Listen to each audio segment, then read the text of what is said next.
Hi everyone, welcome back to another video from Crazy Gamer. In this video, I'm gonna show you how to delete your Lord's mobile account permanently. First of all, open up the Lord's mobile game on your mobile device. Once you're in the main homepage after logging into your account you want to delete, click on the gear icon at the bottom right corner. This will open up the Others tab. Select Account from the menu. Inside Account Settings, click on Delete. Remember that if you proceed with the account deletion, you will not be able to log into the game again once it has been deleted. Your account cannot be restored and you will not be able to use it again. So if you proceed to delete, tap on OK. Now fill in the form below.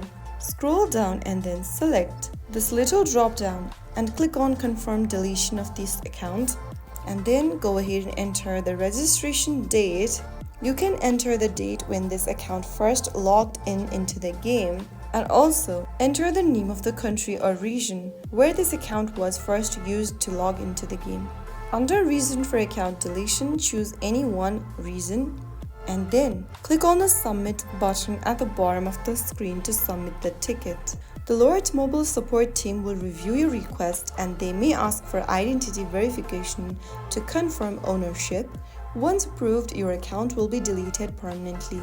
Remember that deleting your Lord's mobile account will remove all of your progress, purchases, and data linked to that account, so make sure you are making a wise choice. If you found the video helpful, don't forget to like, share, and subscribe to the channel. I will be back again in the next episode. Thank you for watching.